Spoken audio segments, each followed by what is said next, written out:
कहानी की शुरुआत में हम एक स्ट्रीट डॉग को देखते हैं जो कई दिनों से भूखा था, इसीलिए वो खाने की तलाश में इधर उधर भटक रहा होता है। वो एक चिकन शॉप के पास पहुंचता है और किसी तरह वहां से एक हड्डी चुराने में कामयाब हो जाता है, मगर भागने के दौरान वो एक आदमी से टकरा गया जिससे उसकी हड्डी जमीन पर गिर जाती है और वहां मौजूद भीड़ के शोरगुल में कहीं गुम हो जाती है। डॉग बेहद उदास हो जाता है, उसकी आंखों में मायूसी साफ झलक रही थी। इसी वक्त वहां से आर्मी की एक टुकड़ी परेड करते हुए गुजरती है। इस टुकड़ी में रॉबर्ट नाम का एक सोल्जर भी शामिल था। जब रॉबर्ट की नजर डॉग पर पड़ती है तो वो उसे एक बिस्किट देता है। डॉग की आंखों में चमक आ जाती है, वो बेहद खुश होता है और रॉबर्ट के पीछे पीछे चल पड़ता है। अब हमें बताया जाता है कि वर्ल्ड वॉर 2 के दौरान जब फ्रेंच और ब्रिटिश सोल्जर्स मिलकर जर्मनी की सेनाओं से लड़ रहे थे, तब अमेरिका भी इस जंग में शामिल हो गया। अमेरिका की कोशिश थी कि किसी भी कीमत पर जर्मनी को शिकस्त दी जाए। इसी वजह से उन्होंने अपने देश के युवा नागरिकों को मिलिट्री ट्रेनिंग देनी शुरू कर दी ताकि जरूरत पड़ने पर उन्हें भी युद्ध में भेजा जा सके। डॉग रॉबर्ट का पीछा करते करते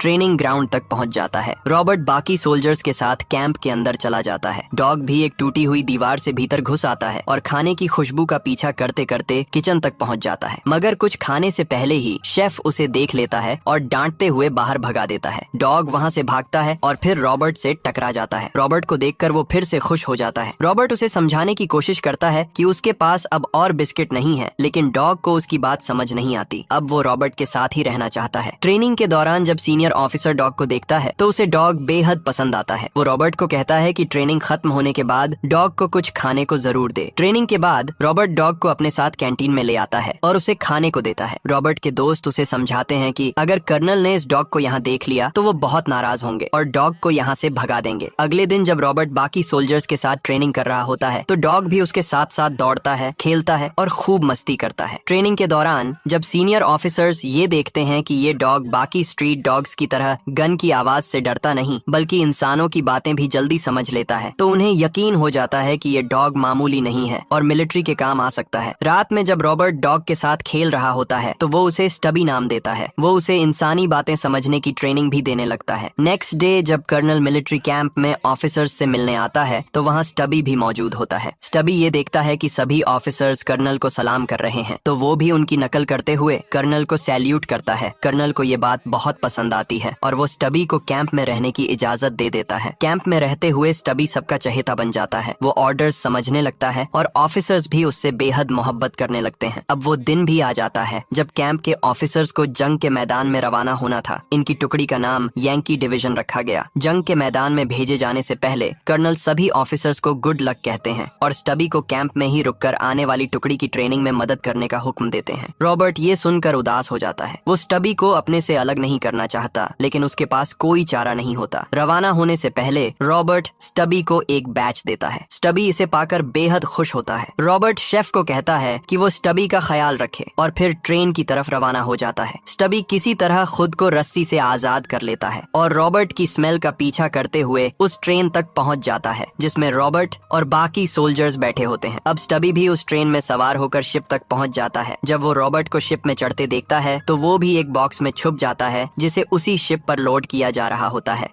रात हो जाती है, सभी सो चुके होते हैं और तब स्टबी बॉक्स से बाहर निकलता है। वो शिप पर रॉबर्ट को ढूंढने लगता है और आखिरकार वो उसके पास पहुंच ही जाता है। रॉबर्ट स्टबी को शिप पर देखकर पूरी तरह से हैरान रह जाता है। रॉबर्ट का दोस्त ओल्सन उसे बताता है कि अगर जनरल को स्टबी के बारे में पता चल गया तो उनके लिए बड़ी मुसीबत खड़ी हो सकती है, इसीलिए वो स्टबी को छुपाने की कोशिश करते हैं, मगर गलती से स्टबी जनरल से टकरा जाता है। लेकिन जब रॉबर्ट और उसके साथी जनरल को सैल्यूट कर रहे होते हैं तो स्टबी भी जनरल को सैल्यूट करता है। फिर वो जनरल की नीचे गिरी हुई छड़ी को अपने मुंह से उठाकर उन्हें देता है। जनरल ये सब देखकर बिल्कुल हैरान रह जाते हैं। उन्हें यकीन हो जाता है कि स्टबी जंग के मैदान में यकीनन काम आएगा, इसीलिए वो कैप्टन से कहकर स्टबी को रॉबर्ट की टुकड़ी का ऑफिशियल मेंबर बनाने का हुक्म देते हैं। इसके बाद स्टबी को भी बाकी सैनिकों की तरह उसका नेम प्लेट दिया जाता है और इस तरह स्टबी एक स्ट्रीट डॉग से बन जाता है एक मिलिट्री डॉग। अब स्टबी रॉबर्ट और अपनी टुकड़ी के साथ फ्रांस पहुंचता है। वहाँ पर ब्रिटिश और फ्रेंच आर्मी मिलकर जर्मन सोल्जर्स से लड़ रही होती है, लेकिन जर्मन सैनिक सैनिक इन पर भारी पड़ रहे होते हैं। जर्मन सैनिकों के हमले के दौरान जब अमेरिकन और ब्रिटिश सोल्जर्स मलबे में दब जाते हैं तो स्टबी बहुत ही बहादुरी से उन्हें ढूंढकर मलबे से बाहर निकालने में मदद करता है और कई सोल्जर्स की जान बचा लेता है। स्टबी के इस कारनामे से सभी सैनिक बेहद खुश होते हैं और वो सबका फेवरेट डॉग बन जाता है। रॉबर्ट जब अपने साथी फ्रेंच सोल्जर गेस्टन से मिलता है तो वो भी रॉबर्ट से मिलकर बेहद खुश होता है। जल्द ही वो दोनों अच्छे दोस्त बन जाते हैं। इसके बाद गेस्टन रॉबर्ट और उसके साथियों को कैंप की तरफ ले जाता है। रास्ते में ये लोग एक डिस्ट्रॉयड सिटी को देखते हैं जिसे जर्मन सैनिकों ने पूरी तरह से बर्बाद कर दिया था। कैंप में आकर सभी रात भर आराम करते हैं। अगली सुबह रॉबर्ट गेस्टन और स्टबी के साथ पेट्रोलिंग पर निकलता है। जब ये लोग एक ऊंची चट्टान के पीछे छिपकर दूरबीन से जर्मन सोल्जर्स को देखते हैं तो उन्हें पता चलता है कि वो जहरीली गैस से शहर पर हमला करने की साजिश कर रहे हैं। ये देखते ही रॉबर्ट गेस्टन और स्टबी अपने कैंप की तरफ दौड़ पड़ते हैं ताकि अपनी फौज को वक्त रहते आगाह कर सकें। भागते हुए स्टबी देखता है कि एक जर्मन सोल्जर रॉबर्ट को शूट करने वाला है, लेकिन इससे पहले कि वो गोली चलाता स्टबी रॉबर्ट को जोर से धक्का देकर जमीन पर गिरा देता है और इस तरह सोल्जर का निशाना चूक जाता है। रॉबर्ट की जान बच जाती है। इसके बाद रॉबर्ट गेस्टन के साथ एक पेड़ के तने के पीछे छुप जाता है। यहाँ रॉबर्ट को समझ आ जाता है कि हालात बहुत नाजुक हैं। जर्मन सोल्जर हर तरफ निशाना साधे बैठे हैं। इसलिए रॉबर्ट स्टबी को एक गैस मास्क दिखाकर इशारा करता है कि वो जाकर सबको जहरीली गैस के हमले के बारे में बताए। स्टबी भी रॉबर्ट का इशारा समझ जाता है और तेजी से भागते हुए कैंप में पहुंचता है। वहां जाकर वो एक मास्क को अपने मुंह में दबाकर बाहर लाता है। सोल्जर्स स्टबी का इशारा फौरन समझ जाते हैं और सभी तुरंत मास्क पहन लेते हैं। अब जर्मन फौज आसमान में जहरीली गैस से भरे रॉकेट दागना शुरू कर देती है। देखते ही देखते चारों तरफ हरी गैस फैलने लगती है। अब वॉर जोन के करीब एक गांव भी इस जहरीली गैस की चपेट में आने वाला होता है, मगर स्टबी गैस वहां तक पहुंचे उससे पहले ही गांव पहुंच जाता है। वो वहां जाकर जोर जोर से भौंकना शुरू कर देता है। स्टबी को यूं चिल्लाते देख गांव वाले चौंक जाते हैं। उसी वक्त वो देखते हैं कि आसमान अचानक हरा हो गया है और चारों तरफ जहरीली गैसें फैल रही हैं। सब लोग फौरन मास्क लगाकर अपने घरों की खिड़की दरवाजे बंद कर लेते हैं और अंदर छुप जाते हैं। स्टबी अभी भी बाहर ही होता है कि तभी रॉबर्ट और गेस्टन घोड़े पर सवार होकर आ जाते हैं और स्टबी को लेकर एक घर के अंदर चले जाते हैं। वहाँ वो लोग स्टबी के मुंह पर एक कपड़ा रख देते हैं ताकि उसे गैस से बचाया जा सके। जहरीली गैस का असर खत्म होने के बाद जब सभी लोग बाहर आते हैं तो गांव वाले स्टबी को देखकर बेहद खुश होते हैं। स्टबी की वजह से ही उनकी जान बची थी। अब गांव वाले उसे अपना हीरो मानने लगते हैं।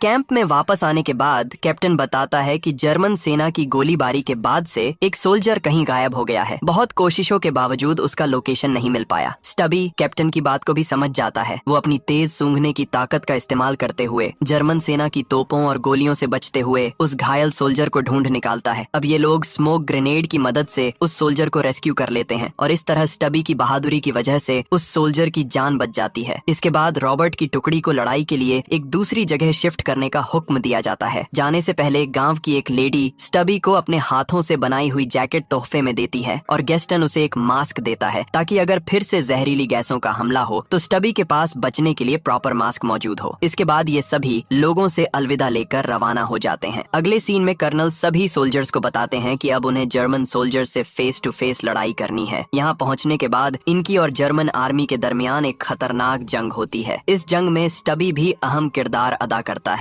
और कई जिंदगियां बचाने में मदद करता है। एक बार तो स्टबी बड़ी चालाकी से कुछ जर्मन सोल्जर्स को अपने पीछे लगाकर उन्हें यूएस आर्मी के कैंप तक ले आता है जहां अमेरिकन सोल्जर्स उन्हें बंदी बना लेते हैं। लेकिन जंग के दौरान जब स्टबी एक सोल्जर को ग्रेनेड से बचाने की कोशिश करता है तो वो खुद भी जख्मी हो जाता है। स्टबी को घायल देख रॉबर्ट फौरन उसे कैंप तक ले आता है जहाँ डॉक्टर स्टबी को ट्रीटमेंट के लिए हॉस्पिटल रेफर कर देता है। स्टबी से जुदा होकर रॉबर्ट गमगीन हो जाता है। अब उसका दिल जंग में नहीं लगता। इसी दौरान गेस्टन को भी वापस अपने कैंप लौटने का हुक्म मिलता है। रॉबर्ट भारी दिल से गेस्टन को अलविदा कहता है क्योंकि स्टबी के जाने के बाद वही एक साथी बचा था जिसके साथ वो अपना वक्त हंसी खुशी बिताया करता था, पर अब वो भी जा रहा था। अब तन्हाई में रॉबर्ट अपनी सिस्टर को एक खत लिखता है, मगर वो स्टबी की जुदाई से टूटा हुआ महसूस करता है और इस गम में वो बीमार भी पड़ जाता है। जब डॉक्टर रॉबर्ट का मुआयना करते हैं तो उन्हें पता चलता है कि रॉबर्ट अब ज्यादा वक्त तक जिंदा नहीं रह पाएगा और बहुत जल्द उसकी मौत हो सकती है। उधर शहर में स्टबी स्टबी के पैर का जख्म अभी पूरी तरह से ठीक नहीं हुआ होता, मगर फिर भी वो रॉबर्ट को ढूंढने के लिए वहाँ से निकल पड़ता है। रास्ते में स्टबी को पैरों में काफी दर्द महसूस होता है, लेकिन वो हार नहीं मानता। वो लगातार चल रहा होता है अपने मालिक की तलाश में। सफर के दौरान दर्द से बेहाल स्टबी जमीन पर गिर भी जाता है, मगर वो फिर से उठ खड़ा होता है। उसकी आंखों में सिर्फ रॉबर्ट को ढूंढ निकालने का जज्बा होता है। आखिरकार तमाम मुश्किलों को पार करते हुए स्टबी रॉबर्ट के पास पहुंच ही जाता है। रॉबर्ट स्टबी को देखकर बेहद खुश हो जाता है। स्टबी की मौजूदगी से उसका फीवर भी ठीक हो जाता है और कुछ ही दिनों में रॉबर्ट फिर से नॉर्मल हो जाता है। छुट्टियों में रॉबर्ट स्टबी और अपने दोस्तों के साथ घूमने के लिए पेरिस चला जाता है। वहाँ वो स्टबी के साथ अच्छा वक्त बिताता है। ये दोनों साथ में खूब एंजॉय करते हैं और लोग स्टबी की रिस्पेक्ट भी करते हैं, क्योंकि अब तक स्टबी अपनी बहादुरी और वफादारी से पूरे दुनिया में मशहूर हो चुका था। इसी दौरान स्टबी एक जर्मन जासूस को पकड़ने में मिलिट्री की मदद करता है। स्टबी के इस कारनामे से खुश होकर जनरल उसे एक बड़े ऑफिसर रैंक पर ट्रांसफर कर देते हैं। साथ ही रॉबर्ट का भी प्रमोशन किया जाता है। अब स्टबी अपने कैंप के तमाम आर्मी ऑफिसर्स का सीनियर बन चुका होता है। यहाँ गेस्टन भी दोबारा आ जाता है। वो रॉबर्ट और स्टबी के प्रमोशन से बेहद खुश होता है और उन्हें दिल से बधाइयां देता है। अब रॉबर्ट, स्टबी और पूरी यूनिट के साथ एक ग्रुप फोटो ली जाती है, जो शहर के तमाम बड़े न्यूज़पेपर्स में कवर होती है। स्टबी अब एक नेशनल सेलिब्रिटी बन जाता है। अगले सीन में अमेरिकन और फ्रेंच आर्मी मिलकर जर्मन सेना का सामना करती है और उन्हें पीछे हटने पर मजबूर कर देती है। गेस्टन और रॉबर्ट जब जर्मन सेना के एडवांस्ड बंकर्स को देखते हैं तो वो पूरी तरह से शॉक्ड हो जाते हैं, क्योंकि जर्मन बंकर बहुत ज्यादा मजबूत और सुरक्षित होते हैं। यहाँ एक सैनिक उन्हें बताता है कि जल्द ही ये जंग रुकने वाली है, क्योंकि अगली सुबह गवर्नमेंट की तरफ से सीज फायर का ऐलान होने वाला है। कमांडर भी इस बात की तस्दीक करता है कि अगली सुबह 11 बजे सीज फायर की ऑफिशियल अनाउंसमेंट होगी, जिसके बाद ये जंग खत्म मानी जाएगी। ये खबर सुनकर रॉबर्ट और तमाम सोल्जर्स बेहद खुश हो जाते हैं, क्योंकि अब वो सब अपने घरों में लौट पाएंगे। मगर अगले दिन जर्मन सोल्जर्स अचानक से एक बार फिर हमला कर देते हैं और दोनों सेनाओं के बीच एक बार फिर से एक खतरनाक फाइट शुरू हो जाती है। फाइट के दौरान रॉबर्ट जब गेस्टन को अकेले ही आगे बढ़ता देखता है तो वो भी उसके पीछे हो लेता है। कुछ आगे बढ़ने पर वो देखता है कि 2 जर्मन सोल्जर्स ने गेस्टन को चारों तरफ से घेर लिया है। गेस्टन को मुसीबत में देखकर रॉबर्ट स्टबी के साथ आगे बढ़ता है कि तभी सीज फायर का ऐलान हो जाता है। जर्मन सोल्जर्स अपने हथियार गिराकर सरेंडर कर देते हैं। रॉबर्ट घड़ी की तरफ देखता है और घड़ी में ठीक 11 बज चुके होते हैं, यानी अब रॉबर्ट स्टबी के साथ अपने घर लौट सकता है। स्टबी भी घर जाने को लेकर बेहद एक्साइटेड होता है। उसकी आंखों में वापस लौटने की चमक साफ झलकती है। लेकिन रॉबर्ट सबसे पहले स्टबी के साथ अपने घायल साथियों को ढूंढने निकल पड़ता है।